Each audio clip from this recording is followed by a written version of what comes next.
Malakas ba talaga si Weljan Mindoro? Gusto nyong malaman ng pawang katotohanan? Sasabihin ko sa inyo.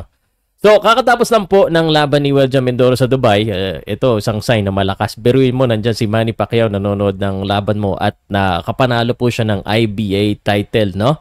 Sa Dubai against a tough contender in Joel Camilleri. At pag hindi mo pa alam, baka hindi mo pa alam, 13 wins, 13 by knockouts po itong kartada po ni Weljan Mindoro. Ang masasabi ko lang, of all of the boxers, I'm very hyped and I'm very excited.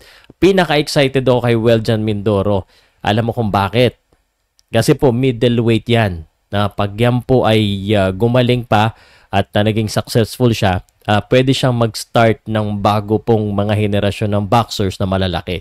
Sa kasalukuyan, puro maliliit ang boxers natin, baka ma-inspire yung malalaki. So, I'm very excited, tuloy-tuloy lang, Weljan. Excited ako dito.